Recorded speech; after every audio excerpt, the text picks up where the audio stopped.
Ada sesetengah movie ni, bila kita tengok trailer dia, kita terus rasa, okay, this is gonna be the next hit. Dia ada vibe yang sangat sophisticated, ada estetik yang clean dan barisan cast hebat-hebat.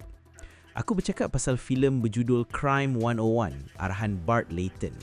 Kalau korang peminat genre heist, korang mesti dah lama tunggu naskah ni sebab dia adaptasi daripada novela Don Winslow, penulis yang memang pakar dalam dunia crime grid.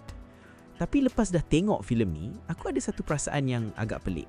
Macam kita makan kat restoran fine dining, dekorasi dia 10/10, presentation makanan cantik gila, tapi bila suap masuk mulut, rasa dia just okay. Dia tak ada kick yang aku harapkan.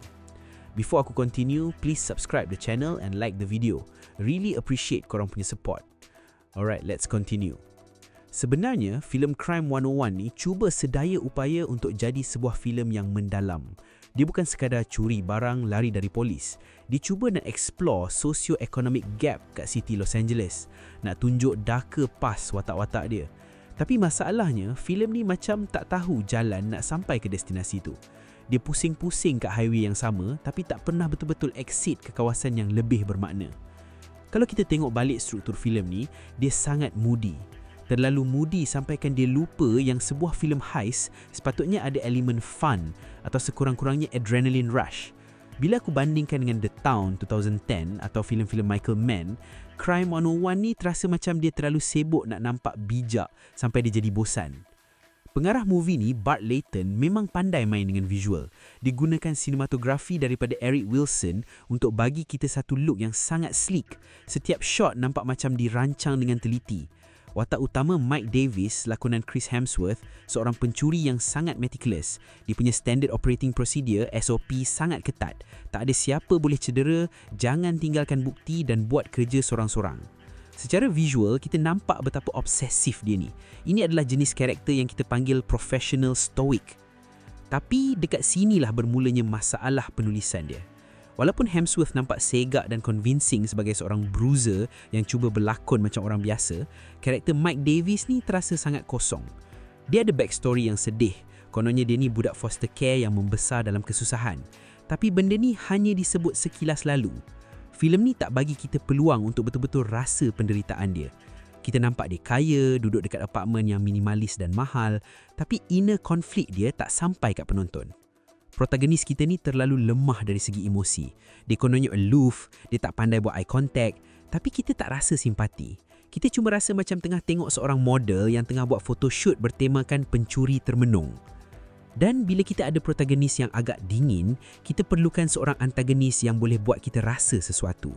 Dalam filem Crime 101, kita ada Barry Keoghan sebagai Ormond, seorang pencuri muda yang sangat wild, rambut bleach blonde dan suka bawa motor macam pelesit.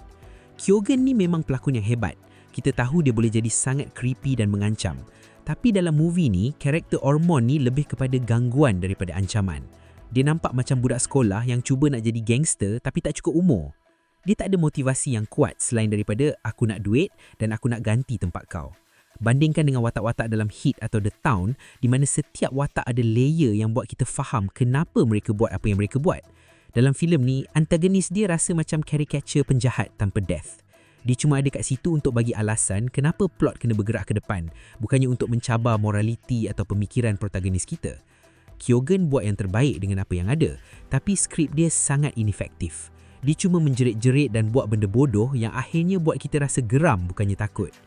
Satu lagi benda yang aku perasan Crime 101 ni cuba push adalah elemen kritikan sosial. Dia seritkan shots homeless people kat tepi jalan LA. Dia tunjuk betapa besarnya jurang antara orang kaya yang beli berlian jutaan ringgit dengan orang biasa yang naik bas. Ada satu babak di mana Mark Ruffalo naik bas yang penuh dengan working class people.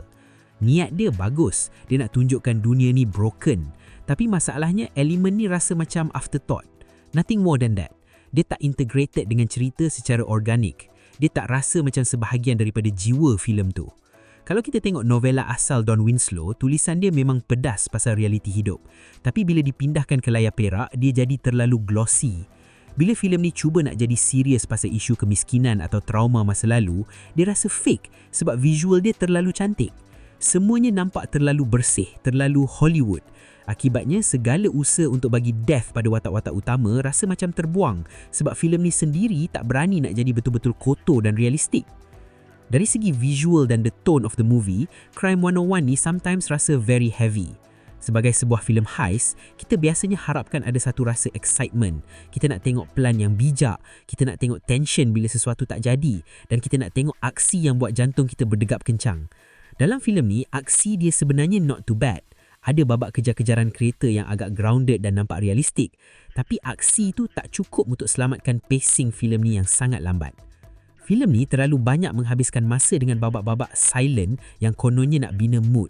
Kita tengok Halle Berry sebagai broker insurans Sharon bersolek-solek. Kita tengok watak-watak termenung kat balkoni dengan music score yang brooding. Tapi semua ni tak membawa ke mana-mana. Dia rasa macam sebuah filem yang cuba nak tiru gaya Michael Mann tapi terlupa nak masukkan jiwa dan tenaga yang buat filem Michael Mann tu ikonik. Bila bandingkan dengan filem The Town, walaupun filem tu serius, dia masih ada rasa fun dalam bahaya dia. Ada camaraderie antara watak. Dalam filem ni, semua orang nampak macam benci antara satu sama lain dan akhirnya penonton pun rasa tak ada kawan dalam dunia filem ni.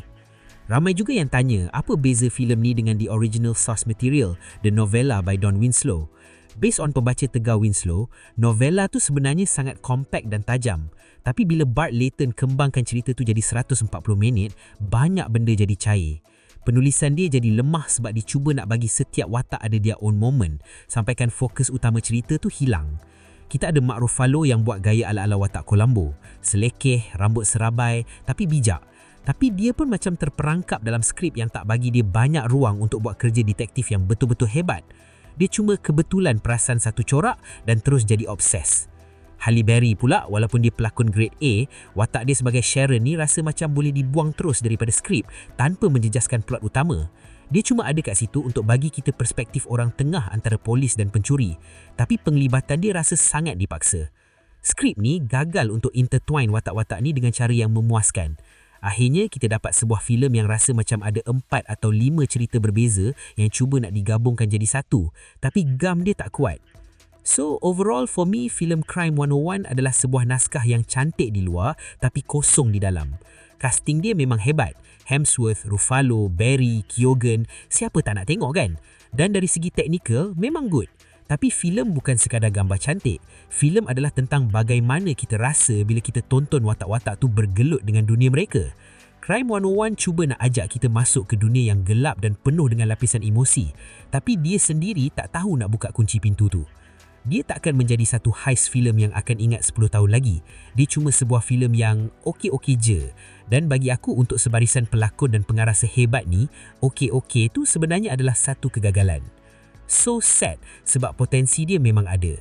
Kalau skrip dia lebih fokus, kalau dia tak terlalu takut untuk jadi sedikit fun dan kalau dia betul-betul berani nak explore the darker side watak-watak dia tanpa perlu nampak cool sepanjang masa, mungkin kita tengah bercakap pasal one of the best film so far for tahun 2026 sekarang ni.